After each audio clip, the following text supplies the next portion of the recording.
The Denver Broncos just made two game-changing moves, and the deeper I think about it, the more it hits me this franchise knows exactly where it's heading. Not just for 2025, but for the long haul. Broncos country, it's time to lock in. We're just days away from the showdown with the 49ers. And if you're feeling the energy, if you believe in this team's future, let it show. Because what we're seeing right now is the start of something serious. Now let's talk about those two massive wins off the field. No, not touchdowns or highlight plays. We're talking about the front office stepping up and getting it right with Zach Allen and Courtland Sutton. Two cornerstones, two statements, two undeniable signs that Denver is building something real. Courtland Sutton locked in with a 4-year, $92 million extension. And for a wide receiver of his caliber, dependable, disciplined, and a true locker room leader, that's a power move. He's not the flashiest, but when the game is on the line, you want Sutton on the field. You trust him. You believe in him. This deal tells us one thing. Denver is committed to growing with Bo Nix. They're surrounding him with experience, reliability, and leadership. Sutton now ranks 18th in WR salaries, and yet his value goes beyond numbers. He's a stabilizing force in a young offense that's ready to rise. And then there's Zach Allen, another key piece returning to a defense that's hungry to dominate. These aren't just extensions. These are declarations. The Broncos are building their future, and they're doing it with players who bleed orange and blue. That's exactly what the Broncos did with this move. They looked at Courtland Sutton and said, "We believe in you. Not just for what you've done, but for what you're about to do in this next chapter." This wasn't just a reward, it was a mission. A mission to build consistency and leadership around rookie quarterback Bo Nix. With Sutton now locked in until the end of Bo's rookie contract, Denver is sending a clear message. We're building a stable core around our future QB. Why does that matter? Because once your quarterback starts demanding that franchise-level money, the game changes. Rosters get tight. Decisions get tough. But right now, the Broncos are laying the groundwork before that moment hits. And if you read between the lines, you'll see it. This isn't just about this season. This is a blueprint for the next era of Broncos football. You can feel it. The core is coming together. I've talked about Denver's Core 6 before, but now it's no longer a theory. It's becoming a reality. The foundation is being poured brick by brick, and it's not random. It's strategic. It's intentional. It's about building a team that can grow, win, and stay together. Look at the blueprint from Kansas City. They signed Mahomes, then Travis Kelce. Then key pieces like Trey Smith, Chris Jones, and Trent McDuffie. Those weren't just good players, they were pillars. Players they knew would carry the franchise forward. Denver just took a page out of that same book. It started with Courtland Sutton. Then came Zach Allen. And while critics might rant online, calling Allen overpaid, those takes miss the bigger picture. This isn't just about stats, it's about identity. It's about building a team that's tough, unified, and built to last. Zach Allen is worth every dollar because he's part of something bigger than one contract. He's part of the foundation of a franchise that's finally done waiting and ready to rise. Let's go back to Zach Allen's extension, 4 years, $102 million. Right now, that number might raise eyebrows, but give it a year, maybe 2, and people will be calling it what it truly is, a steal. Allen didn't just sign a deal, he called Denver his happy place. Sure, that might sound cliche to some, but when a defensive warrior like Allen says that, it means something. It reflects the kind of culture being built in Denver, a culture of unity, belief, and loyalty.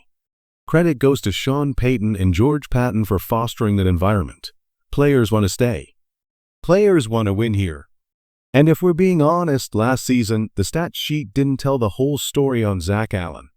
He was a menace in the trenches, relentless, disruptive. The raw numbers don't capture the fear he put in quarterbacks. He racked up 40 quarterback hits, 40. Opposing QBs were scrambling, rushing throws, doing anything to avoid getting wrecked by #99.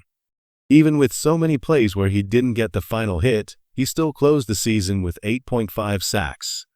That's elite pressure. And this is where it all connects.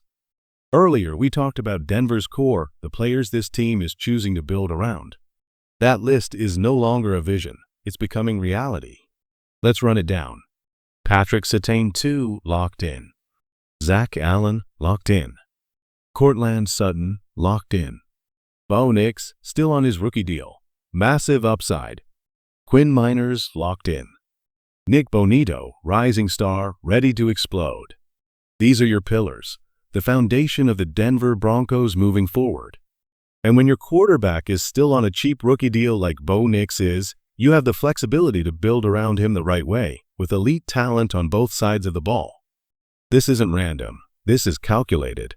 This is a franchise finally building from the inside out with toughness, loyalty, and long-term vision. Nick Bonito is the final piece still waiting on his new deal, but once that gets done, 5 of the 6 core players will be officially locked in. And Bo Nix, he's already under contract on his rookie deal, which gives Denver incredible flexibility. That second contract for Bo, the big one, it's coming down the line. But here's why I love what the Broncos are doing right now. This front office isn't waiting around. They're getting ahead of the game. They're building the future before the financial pressure hits. And if you study winning organizations, that's the formula. Let me ask you this, how confident are you in the Broncos' front office right now? Scale of 1 to 10. For me, it's at an all-time high. I'm putting it at a 9 or 9.5, and here's why. They're acting with clarity. They're making bold, calculated moves. They're finally thinking long-term. But it's not just about 2025. This goes way beyond that. We're talking about 2026, 2027, 2028, and beyond. The decisions being made right now are shaping the identity of this team for years to come. Last night, I sat down and it all hit me, clear as day. What Denver is doing isn't just smart. It's championship thinking. It's the kind of approach you see from franchises that don't just want to compete, they want to dominate. And I'm going to show you exactly what I mean with proof from around the league, the blueprint that's becoming clearer by the day. Let's shift the focus back to what really matters, the next big move on the horizon. And that's Nick Bonito. Once Bonito signs his extension, the Broncos will have 5 of their 6 core players officially under contract. That's a rare position for any franchise, and it signals stability, strategy, and a clear vision heading into the future. Now, I've heard the chatter. Some fans ask, why isn't Garrett Bowles considered part of the core? And it's a fair question. But let's look at the facts. Quinn Miners has emerged as one of the top interior offensive linemen in the game. In fact, he's currently ranked that 2 guard in the entire league. He's younger, ascending, and has become a cornerstone of the offensive line that Denver is clearly building around. It's all about building around youth, value, and long-term upside. That's what this front office is doing.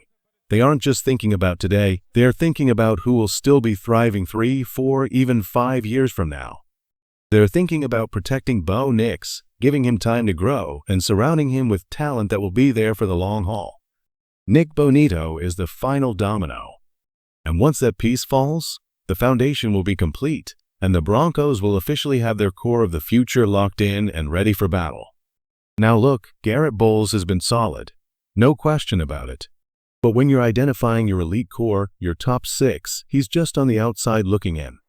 He's that 7th man, reliable but not quite cornerstone level like the others. So let's shift focus to the next major contract, Nick Bonito. He's not getting top 5 edge rusher money, and he shouldn't. But he will be in that top 10 range. My projection? Somewhere around $26 million per year, which would slide him in around the 8th highest paid edge in the NFL. And honestly, that feels right for what he brings to this defense. But here's the real headline. Once Bonito signs, the Broncos will have completed something powerful, a move that mirrors what championship dynasties do long before they're crowned. Now, I know some people flinch when they hear the word dynasty. Let's be real, to earn that title, you've got to win the big one. No rings? No dynasty. But I'm not saying the Broncos are a dynasty. I'm saying they're building the foundation every dynasty needs before the trophies come. You've seen the opposite happen too often. Just look at Dallas. They've had the talent, but mismanagement, egos, and constant drama tear it down before it can fully bloom. It becomes a circus, and eventually star players like Micah Parsons want out. The front office waits too long, plays games with contracts, and ends up draining the very players who could have led them to greatness. That's not happening in Denver. The Broncos aren't playing games. They're locking in their core early before Bo Nix's rookie deal expires. This is how smart teams get ahead, because once your quarterback's big payday arrives, everything else gets harder. Cap space tightens. Flexibility disappears. If Denver had waited on guys like Zach Allen, they'd be in trouble. But they didn't. They acted early, and that's exactly what championship organizations do. This is exactly why timing matters in the NFL. If the Broncos hadn't already locked up Nick Bonito, Courtland Sutton, Quinn Miners, and Patrick Surtain too, they'd be staring down a financial wall when it came time to pay their quarterback. Once that mega deal for Bo Nix hits, flexibility disappears, and those core players, they become nearly impossible to retain. But that's where George Paton has been one step ahead. Deal by deal, year by year, he's done something most GMs don't. He's looked ahead. Instead of overpaying out of desperation, he's set value based on the market, locked in rising stars early, and positioned this roster for long-term success.